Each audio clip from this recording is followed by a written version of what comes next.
things that led them to determine the Nigerian culture was the lead culture. So let's keep going here. So he says here on page 39, this is Powernomics, powernomics.com, so you can get a copy. He says, to achieve our empowerment culture, our schools, families, and churches will have to mentally prepare our team to take calculated risks. As we travel a new road, we will have many choices to make regarding economic development, politics, education, and our places of worship. Our traditional institutions must accept the double responsibility of educating and psychologically conditioning blacks to take calculated risks and compete in areas other than sports and entertainment. Our institutions should help us practice the process of collecting information and assessing it through a set of principles, then making an informed decision, taking a calculated risk. The willingness to risk failure allows the exploration that leads to success. Needless to say, one should never take risks simply for the sake of risk. But as a noted military strategist once said, as he was preparing to do battle, if you take risks, you may still fail. But if you do not take risks, you will surely fail. So that's another aspect of culture that I want you guys to understand.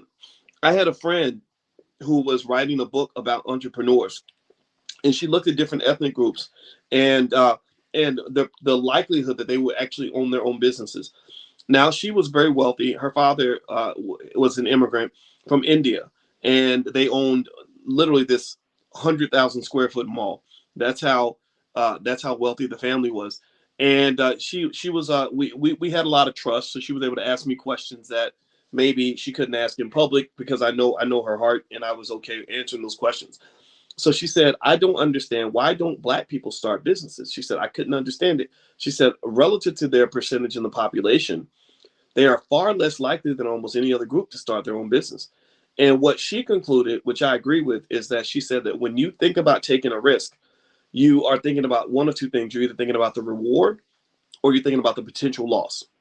And traumatized people, this is where trauma training is really important. My wife is an expert on trauma. Traumatized people tend to see the risk more. They see the risk differently than a regular person might see it. They're seeing the downside. They're seeing the fear, right? Instead of seeing the upside, which is the potential. So because so many black people have been traumatized and re-traumatized, and there's epigenetic studies that show that trauma stays in your DNA and all these other things, right?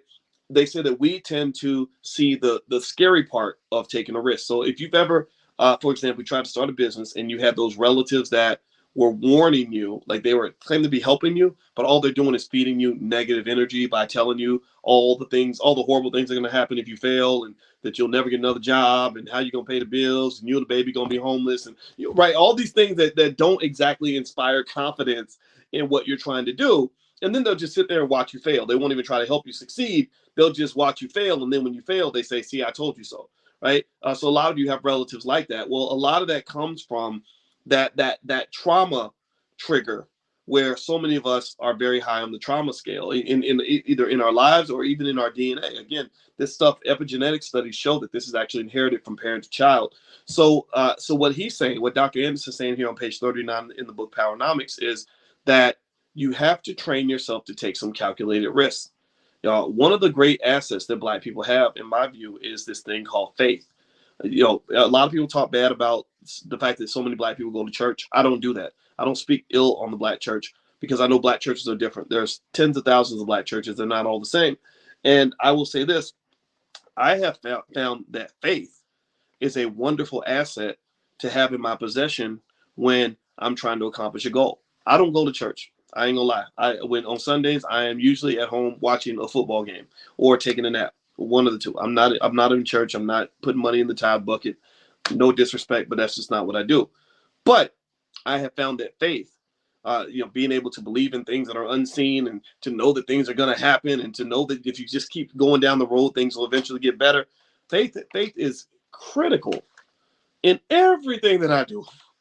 Every day I'm leaning on faith. Every day I'm like, okay, boys, just stay cool. It's gonna be all right. You're gonna work it. You'll work it out, right? So ultimately, what I would say to you is maybe that could be the thing that you lean on that helps you to close your eyes and hold your nose and jump in the water, and just knowing that whatever is on the other side of that wall of fear that's stopping you from going after what you want, you can overcome that. Whatever monster is on the other side of that wall, you should believe that you can fight that monster. Don't just go to the other side of the wall believing that the monster is not there. He might be there. You might run into a monster that's big, twice as big as the one you thought you were going to see. But faith, in my view, is knowing that if the monster's there, I'm going to fight. I can fight the monster because I have faith in me. I have faith in my commitment to this. I have faith that things are going to work out. So lean on that faith. That faith will carry you a long way. It makes a big difference in terms of whether you make the move or you don't make the move. And I was explaining to my daughter the other day, I explained to her, we were talking about fear, and I said, don't live your life based on fear. I said, fear is a prison. Fear will stop you from having all the things in life that you want.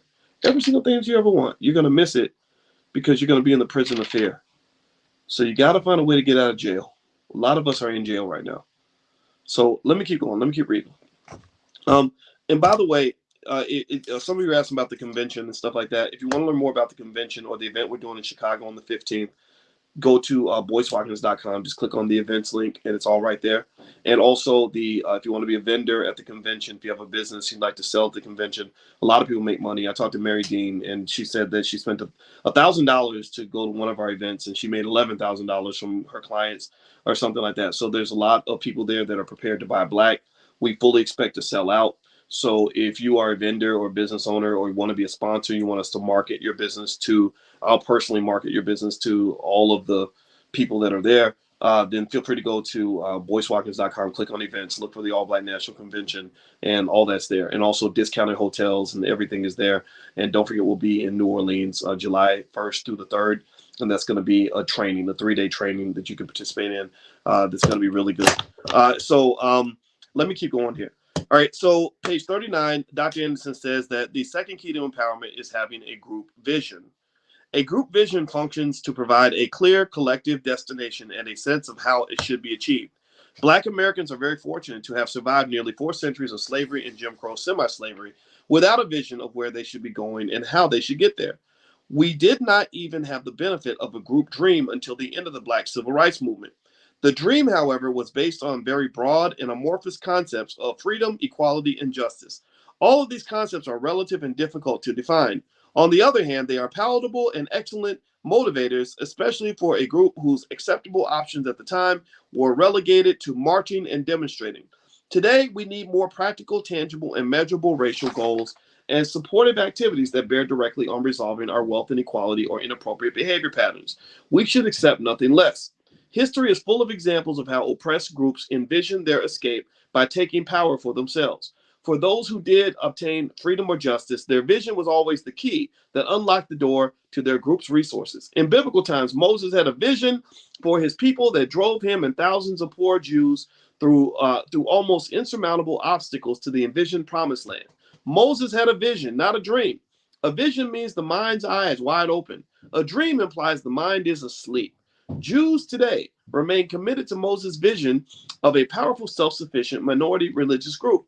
Thousands of years after their exodus, Jews and Israel are politically and economically powerful.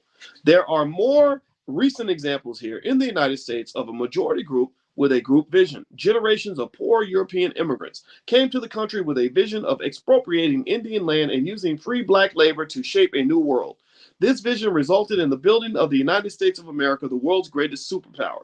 Spanish-speaking people, now called Hispanics, are another example. They have a vision. Not only are they coming to America for an improved quality of life, but according to William B. Flores and Rena Ben-Mayer in their book Latino Cultural Citizenship and public statements by the Council of La Raza, Hispanics are coming to America with a vision of becoming the majority minority over blacks. While Black Americans are fighting the battles of civil rights for everybody, these two authors explain that Hispanics are working to have cultural rights equated to black legal rights. Jeffrey Fox, in his book, His Hispanic Nation, proclaimed that a new ethnic identity is being constructed in the United States, made up of Mexicans, Puerto Ricans, Cubans, and all other Spanish-speaking groups that will surpass blacks in population and change the political focus from black and white to white and Hispanic. Their vision is to achieve economic and political power over major geographic areas of the United States, especially the southwestern and southeastern states. So the plan is out loud. Do y'all hear this? Do y'all hear what I'm reading? You following this? So other people are making plans to pretty much come in and take everything you've got. That's that's what's happening. That's what is going on. Right. So what are you going to do about it? That's the question to ask. What are you going to do about it? What's the plans right here? It reminds me of a story I heard Jamal Mashburn, a former basketball player for the Dallas Mavericks, tell today on a podcast. I was scrolling through my phone and I saw him tell this story. I thought it was funny. And he talked about Larry Bird and how Larry Bird ran into a guy named Rodney Rogers who played college at the time. And the college guys played against the Dream Team from '92 for the Olympics. They were kind of doing a scrimmage, and the college kids kicked the Dream Team's butt. And they were just, they were, it was a legendary game because these college players were not supposed to beat the NBA players, especially not Michael Jordan and Scottie Pippen and Karl Malone and all these guys. So one of the guys on the bus made a joke about Larry Bird. He said, well, Larry hasn't hit a jump shot since 1984. And Magic Johnson goes and tells Larry Bird what this guy said. So Larry Bird, to prove to this young buck that he's still the GOAT at the time, goes in and he doesn't just score on him 20 times in a row, but he tells him the plan before he makes the move. So he says, 2 dribbles left, jump shot. Dribbles left, jump shot, swish. Right? Going to the basket, laying it up with my right hand. Goes to the basket, lays up with his right hand. He still can't stop him. He knows the plan. He tells him, I'm going to do a spin move, dribble between my legs, and go under for a layup.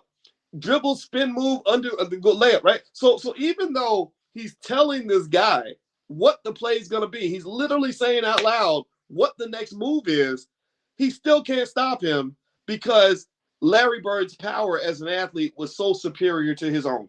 And then he just made a little joke and he said something like, he says it kind of reminds me of 1984. What do you think? And so the point here is to say that this is what power is. This book is called Powernomics. And the first thing Dr. Anderson does, which is essential for all of us as Black people, is he defines what power is. Power, if you recall, anybody remember what the definition was?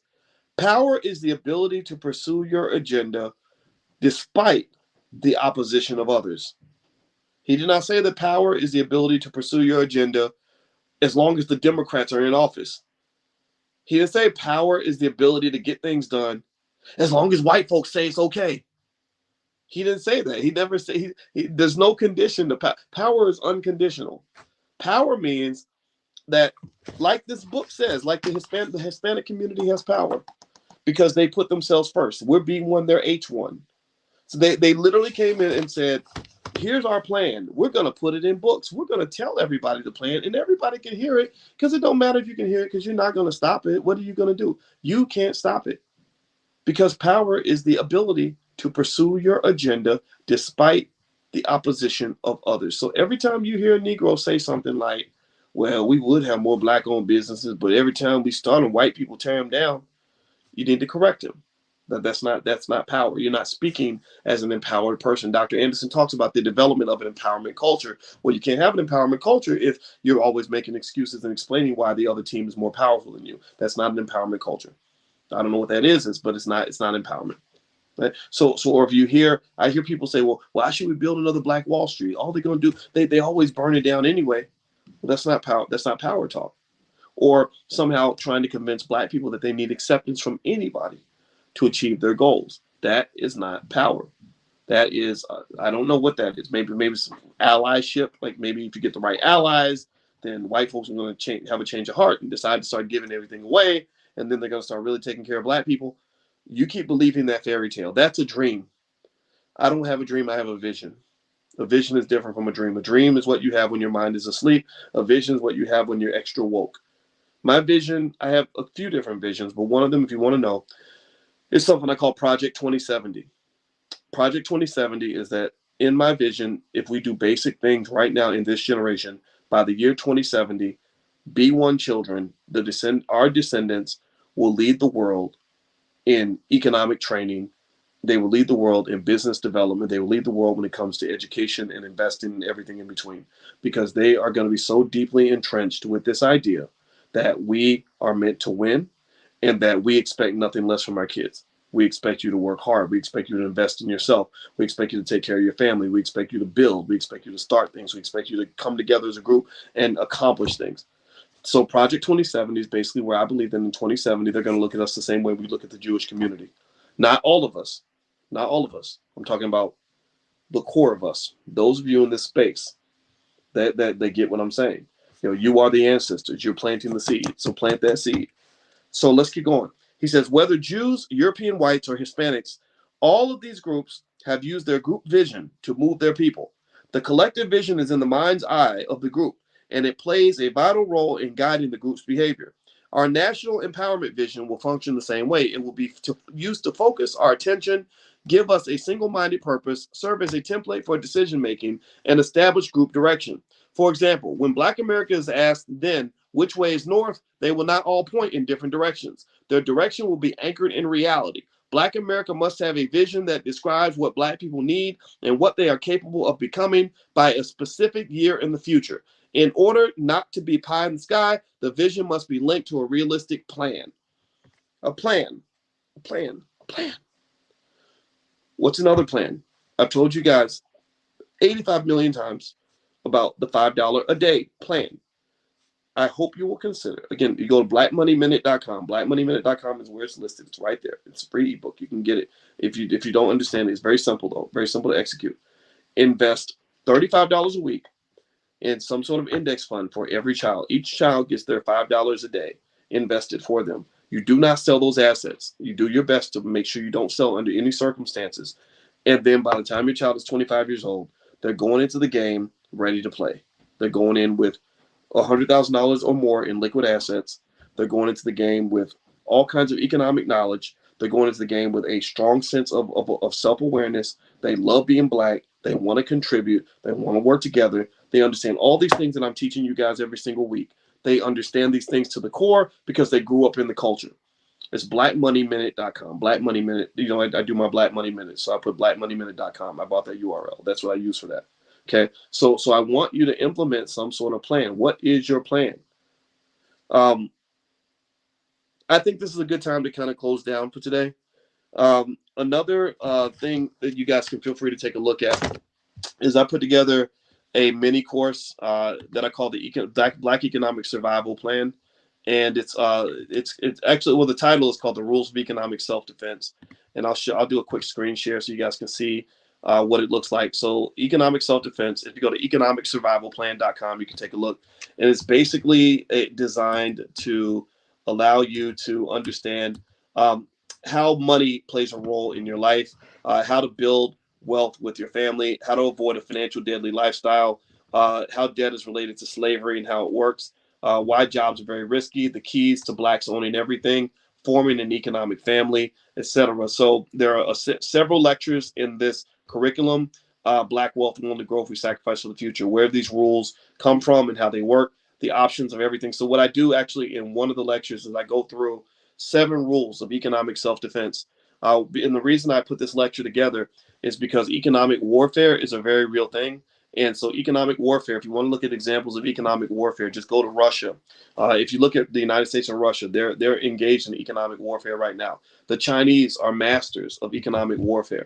Economic warfare is consistently applied against Black people as a collective, also individually. The first thing that happens when you get too Black is they fire you from your job. Well, that's economic warfare. Or when they're starving out your community, or when they're gentrifying your community against your permission.